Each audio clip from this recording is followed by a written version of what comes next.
The words hit me like a physical blow, yet they were delivered with the practiced ease of a practiced corporate assassin.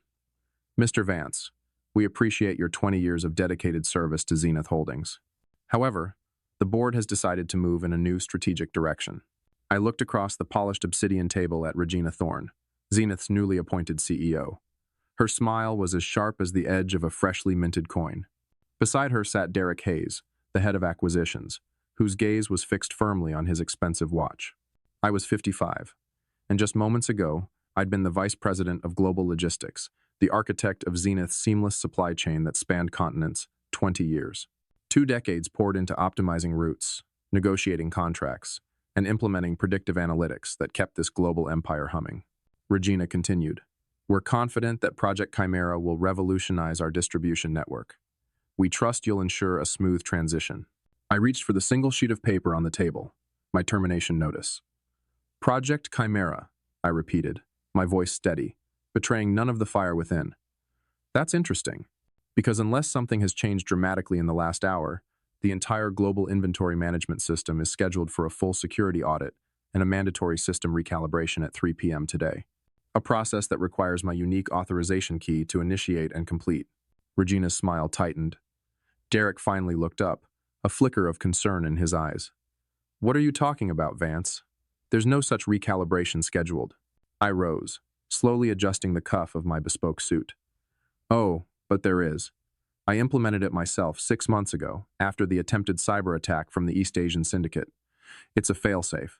Every quarter, the system runs a deep-level security scan, recalibrates all tracking protocols, and then requires manual biometric authentication from the VP of Global Logistics to bring it back online. That's me. Or rather, that was me." Regina's face had gone from confident to a shade of sickly green. "You're bluffing.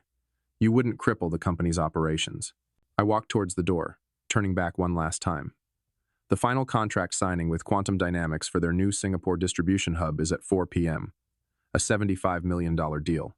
You might want to figure out how to locate their current shipment of specialized microchips before then.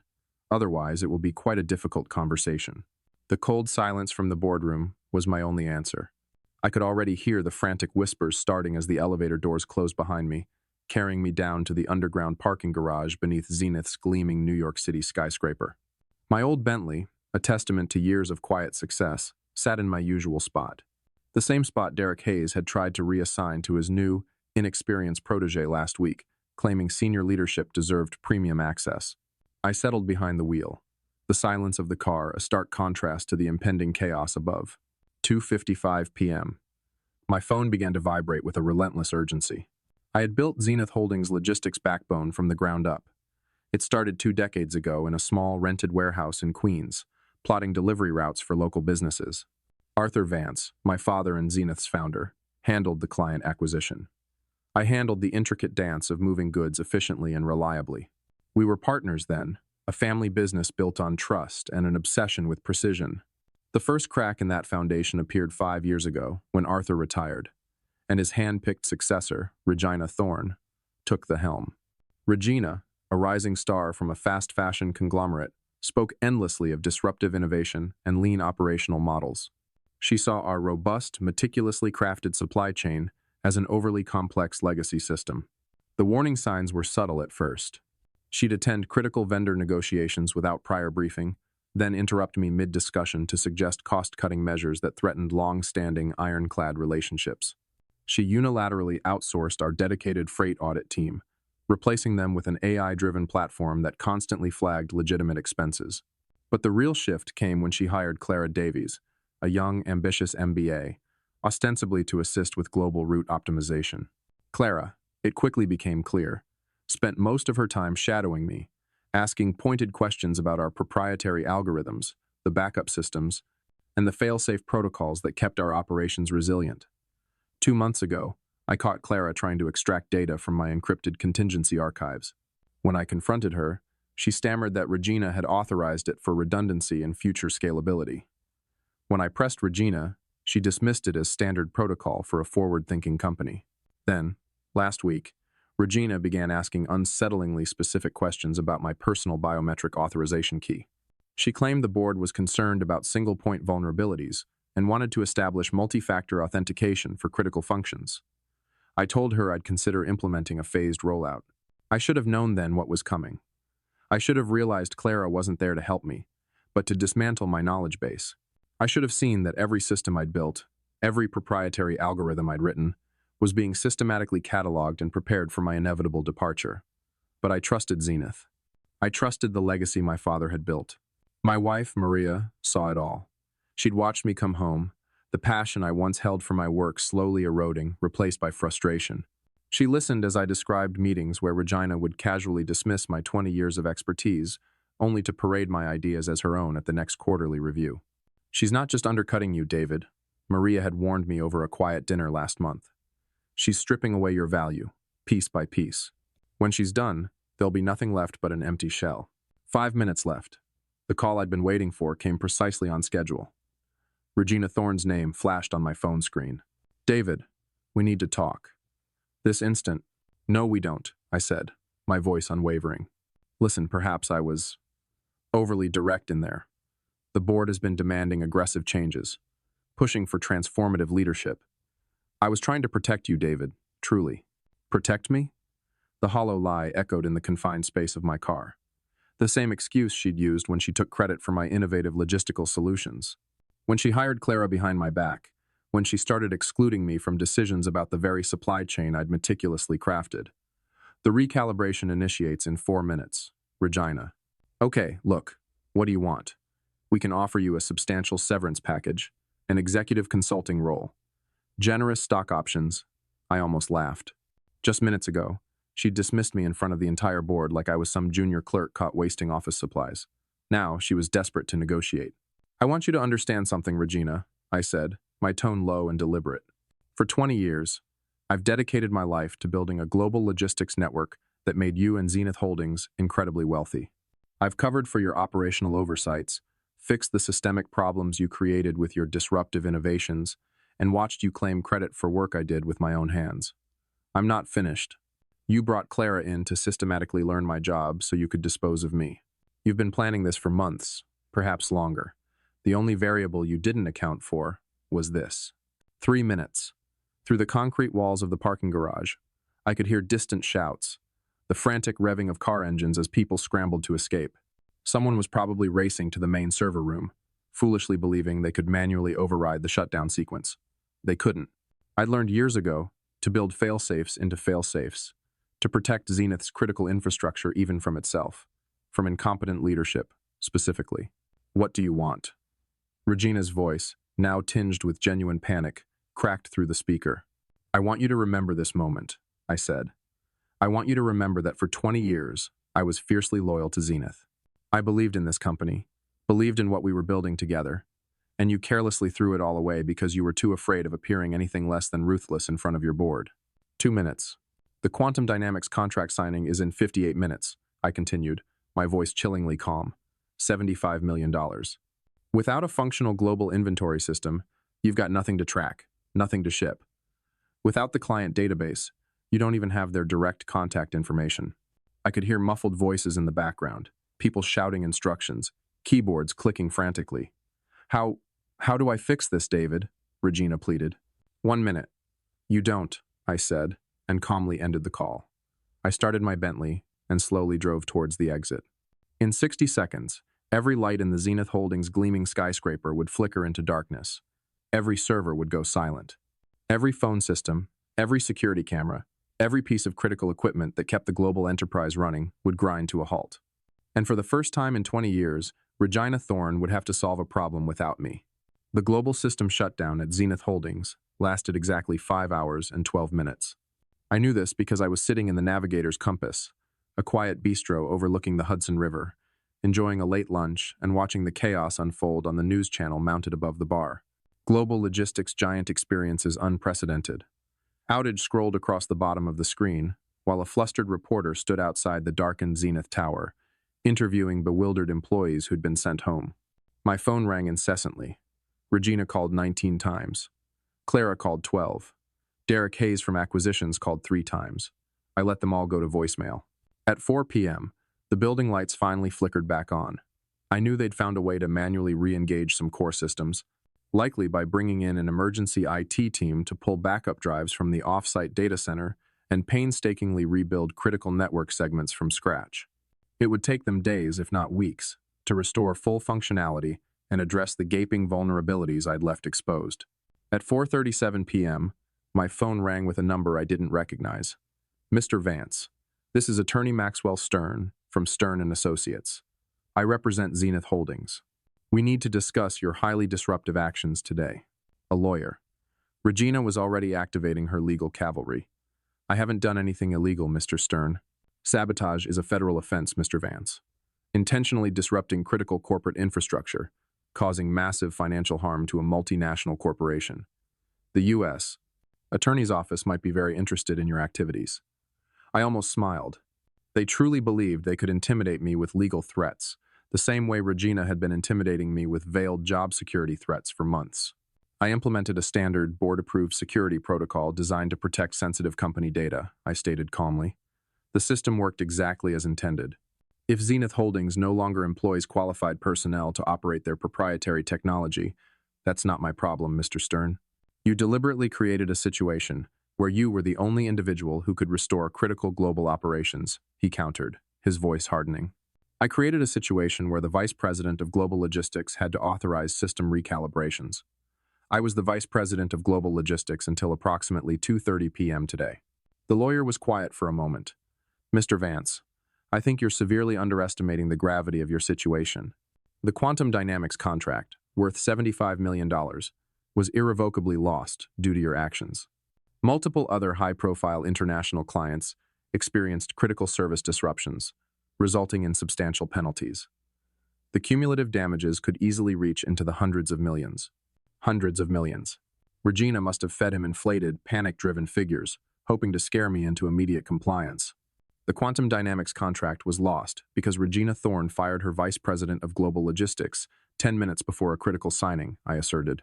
Poor management decisions and a lack of foresight are not my responsibility, Mr. Stern. We have compelling documentation showing you created unauthorized access restrictions, implemented shutdown protocols without official board approval, and deliberately withheld crucial information necessary for continued global business operations. Now I understood. They weren't just threatening me with criminal charges. They were meticulously building a civil case, claiming I'd maliciously sabotaged the company. Regina was going to sue me for damages, attempt to strip me of everything I owned, to financially ruin me so I could never again pose a competitive threat. Document this, Mr. Stern, I said, my voice laced with steel. Any legal action taken against me will result in full, public disclosure of all Zenith Holdings security vulnerabilities. Every hidden backdoor, every unpatched system, every reckless shortcut Regina and Derek approved against my vehement recommendations. Let's see how many clients want to work with a company whose former VP of Global Logistics testifies under oath that their core systems are fundamentally insecure, negligently managed, and ripe for exploitation. The line went quiet. You're threatening to reveal proprietary information, Mr. Vance. That's a serious accusation. I'm promising to tell the unvarnished truth about the company's actual technical capabilities and its leadership's critical failings under oath, if necessary, I corrected. I hung up and ordered another cup of coffee. 20 minutes later, Regina called again. David, we need to meet face to face. No lawyers, no board members, just us. Please. This is spiraling out of control. We used to be friends. Perhaps there's a way to resolve this that works for everyone involved. I thought about it. Regina was genuinely scared now, realizing that hollow legal threats wouldn't make her insurmountable problems disappear. She desperately needed something from me, and she was finally ready to negotiate from a position of absolute weakness. The navigator's compass on the Hudson, I said. 1 hour. I'll be there, but I already knew she wouldn't come alone. Regina arrived 43 minutes later with Clara Davies in tow. I watched them through the bistro window. Regina, haggard and pacing frantically outside, while Clara sat slumped in the passenger seat of a sleek black sedan I didn't recognize. Company car, no doubt. Another perk Regina had authorized for her rapidly diminishing favor with her new preferred employee. They sat across from me in a secluded corner booth. Regina looked like she hadn't slept in days, her eyes sunken and bloodshot. Clara avoided all eye contact, her face pale and clammy. The kid was clearly nervous, probably terrified about what her role in today's chaotic events might cost her. Coffee? I offered, a faint smile playing on my lips. Regina shook her head. Let's just get to business, David. What's it going to take to make this go away? Make what go away? Don't play games, David. You know exactly what I'm talking about. The legal threats, the system vulnerabilities, all of it. Name your price. I leaned back in the booth, crossing my arms. You truly think this is about money, Regina? Everything's about money, David. Always has been, always will be. That was Regina Thorne in a nutshell. Everything reduced to cold hard cash, profit margins, and quarterly reports. She'd never understood that some people worked for reasons far beyond their bank account balance. Tell me something, I pressed. How long have you been planning to terminate me? Regina glanced uneasily at Clara, then back at me. It wasn't personal, David. Just strategic restructuring. How long? 6 months, maybe 8. The board wanted dramatic changes, wanted to bring in younger, more agile talent, reduce operational costs. Clara's salary is 65% of what we were paying you. 8 months. While I was working overtime, meticulously perfecting the infrastructure for the quantum dynamics contract, Regina was already systematically planning my replacement. While I was patiently training Clara, genuinely believing I was mentoring a promising colleague, she was meticulously studying my job so she could usurp it. Did you ever intend to keep me on as a consultant? I asked. Originally, yes, Regina admitted, avoiding my gaze. But then you started asking pointed questions about our internal security policies, making comments about incomplete data migrations. The board felt you might become a security risk, a liability. A security risk, because I wanted to protect the robust systems I'd built from unauthorized negligent access. Because I dared to question some of Regina's technically unsound decisions in front of influential clients and board members. Show him the contract, Regina grunted to Clara. Clara, trembling slightly, pulled a sleek folder from her jacket and slid it across the table. Inside was a consulting agreement, offering me $100,000 to provide technical transition assistance for 90 days. $100,000? I scoffed, a genuine laugh escaping me. For 20 years of irreplaceable institutional knowledge, every blueprint of our global logistics network, and my intellectual property? That's what you call a generous offer considering the circumstances? Regina's face tightened. I picked up the contract and began to read through it. Standard non-disclosure language, restrictive non-compete clauses, and a particularly insidious section requiring me to provide complete, detailed documentation and all access credentials for every single system and protocol developed during my employment. They wanted me to hand over everything, every password, every backdoor, every intricate security measure I'd built to protect the company. And in exchange, they'd pay me what Regina probably spent on her weekly penthouse floral arrangements. There's one rather significant problem with this, Regina, I stated, closing the folder with a soft thwack. What's that? You assume I have any desire whatsoever to continue working with you. Or for Zenith. Regina's face hardened. David, be reasonable. You're unemployed. You're facing potential federal criminal charges, and your reputation in this industry is going to be utterly destroyed when word gets out about today's debacle. This is your chance to walk away with something, anything. My reputation? I smiled, a cold, unyielding smile. Industrial sabotage isn't exactly a selling point for future employers, is it? Regina, I continued, leaning forward, my voice resonating with an authority she no longer possessed. Do you know who called me this morning? She looked genuinely confused. What do you mean? At 7:30 a.m., before I even arrived at the Zenith Tower, I received a phone call from Daniel Kim at Quantum Dynamics. He wanted to discuss a critical leadership position, their new global director of supply chain innovation. Seems they've been meticulously watching my work for months, particularly impressed with the advanced predictive analytics and security protocols I designed for our major international contracts. Clara's eyes widened in dawning horror. Regina went utterly pale, a sickly green hue washing over her face. The job pays twice what you were paying me, I continued, relishing the moment, plus substantial stock options and a very generous signing bonus. You're lying, Regina stammered, but her voice lacked any conviction. I pulled out my phone and showed her the missed call log. 7 missed calls from Quantum Dynamics between 7:30 a.m. and 2 p.m., all from Daniel Kim. I paused. He called back during your little board meeting, Regina. Left a voicemail asking if I was interested in discussing immediate opportunities. Funny thing is, he already knew I was leaving Zenith. Said he'd heard rumors that significant management upheavals were imminent regarding our logistics leadership. Regina's face went utterly white. That's impossible. Is it? I challenged. Who's been handling the quantum dynamics contract negotiations for the past 6 months? Who's been providing them with detailed insights into our system architecture and operational capabilities? The truth hit her like a freight train, visible in the sudden, gut-wrenching realization in her eyes. Victoria Vance, the board member who'd been pushing hardest for operational changes and cost efficiency, was also the former chief operations officer of Quantum Dynamics' main competitor, Nexus Global. She'd been meticulously feeding crucial, high-level information to Quantum Dynamics for months, helping them understand exactly what Zenith's true logistical capabilities were, and more importantly, who was truly responsible for them. Victoria set this up, Regina whispered, a tremor in her voice.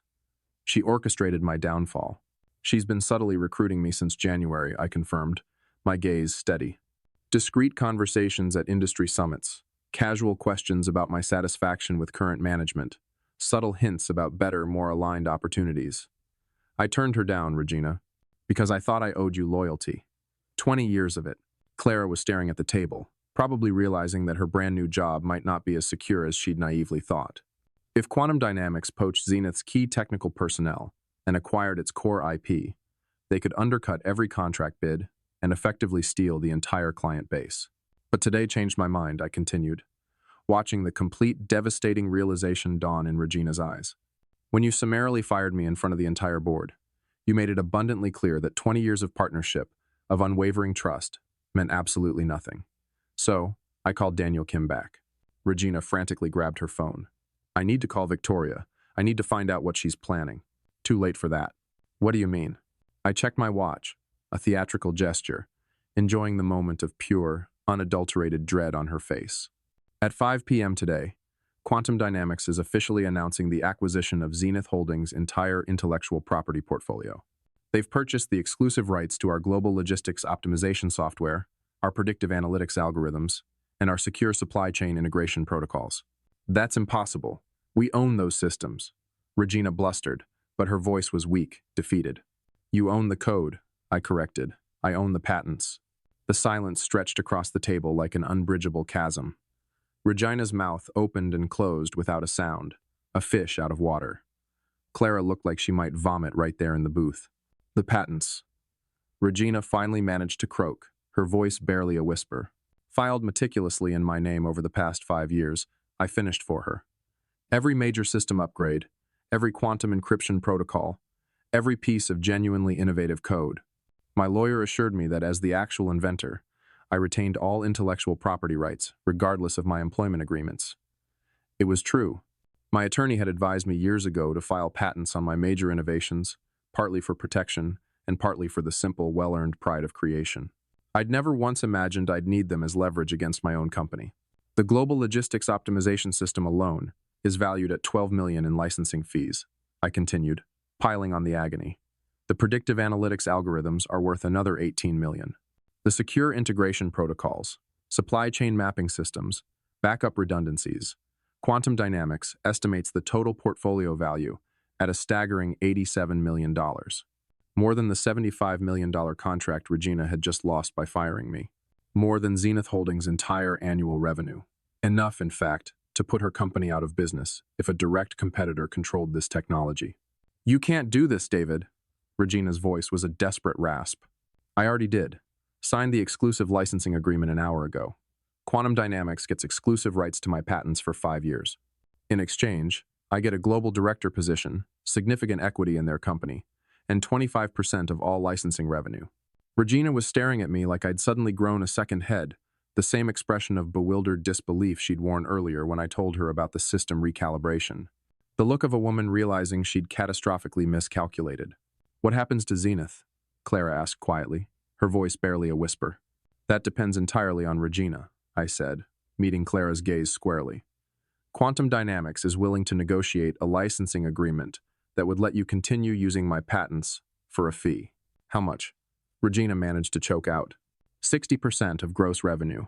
The number hung in the air like a death sentence, sealing Zenith Holdings' fate. The bankruptcy filing came 8 weeks later. I was sitting in my new, spacious office at Quantum Dynamics' bustling San Francisco headquarters, reviewing global supply chain architecture plans for a major multinational pharmaceutical client in Boston, when my assistant brought me the news.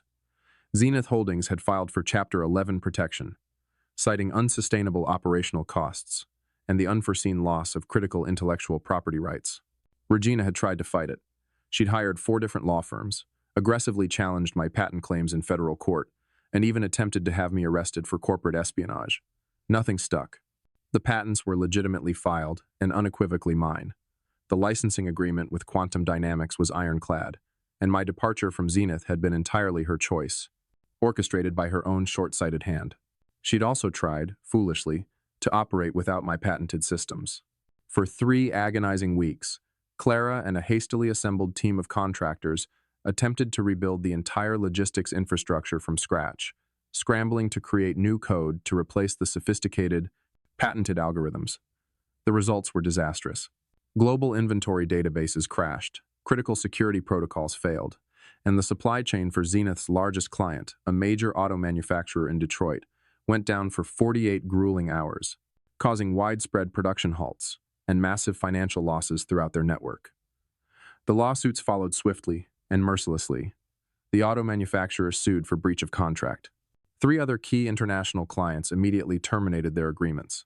Quantum Dynamics, now armed with my proven reliable systems and a pristine reputation, swept in to capture every abandoned contract, establishing itself as the undisputed leader in global supply chain innovation. Victoria Vance quietly resigned from the Zenith Holdings board 2 days before the bankruptcy filing. She'd already accepted a lucrative consulting position with Quantum Dynamics, helping to seamlessly integrate newly acquired assets and strategically transition former Zenith clients to our superior systems. Clara Davies lasted 4 months before Regina, in a final, desperate act of corporate self-preservation, had to let her go. The kid simply wasn't qualified for the critical position she'd been hired to fill. And without my patented systems to maintain, there wasn't enough specialized technical work to justify her exorbitant salary. She ended up taking a junior analyst job with a small consulting firm in Denver, making barely half what Regina had so glibly promised her. The final, crushing blow came when the bankruptcy court approved the asset sale. Quantum Dynamics purchased Zenith Holdings' client list, office equipment, and the remaining scraps of intellectual property for less than Regina owed in accumulated legal fees. The company that had taken 20 years to meticulously build, the empire my father and I had painstakingly forged, was liquidated in a single ignominious afternoon. I didn't attend the auction. Instead, I spent that Thursday morning working with my new, brilliant team on a comprehensive, AI-driven logistics optimization project for the Port of Los Angeles. Real work, intricate technical challenges that truly mattered, high-impact projects that would be rightfully credited to the dedicated people who actually designed and implemented them. Maria met me for lunch at a chic seafood restaurant near the Quantum Dynamics offices. She'd been my unwavering support through the entire tumultuous transition, never questioning my decisions, never once suggesting I should have handled things differently. "Any regrets, my love?" she asked softly over our grilled salmon and crisp salads. I thought about it. Regina Thorne had systematically destroyed our partnership, betrayed 20 years of unshakable trust, and brazenly tried to steal credit for my life's singular work. But her short-sighted actions had also, ironically, freed me from a stagnant, toxic situation that was slowly but surely extinguishing my passion for the very work I loved. "None," I said, meeting her eyes, a deep sense of peace settling over me. She smiled, her expression warm and knowing. "Good, because Daniel Kim called this morning. He wants to discuss significantly expanding your team here at Quantum Dynamics. He says they're forecasting unprecedented growth in global demand for your patented solutions." My ideas were truly valued now. My critical contributions were not only recognized but celebrated, and my name proudly appeared on every new patent application. The generous signing bonus had completely paid off our mortgage. The stock options would comfortably fund our retirement. The substantial salary was more than enough to let Maria finally pursue her true passion, sculpting full-time, something she'd dreamed about for years. Regina Thorne, on the other hand, was now working as a regional sales manager for a struggling software company in Cleveland. I'd heard through industry contacts that she was making about 30% of her former salary, living in a small, nondescript apartment, and telling anyone who would listen that her former business partner had maliciously stolen her company. Clara Davies had found work debugging antiquated legacy systems for a small firm that specialized in maintaining obsolete software. Victoria Vance was making more money as an independent consultant than she'd ever made as a board member, strategically guiding other companies through intricate acquisition strategies. The truth was simple, immutable. Actions have profound consequences. And eventually, everyone, absolutely everyone, pays for their choices. Sometimes, it just takes a little longer than you'd expect for the final bill to come due.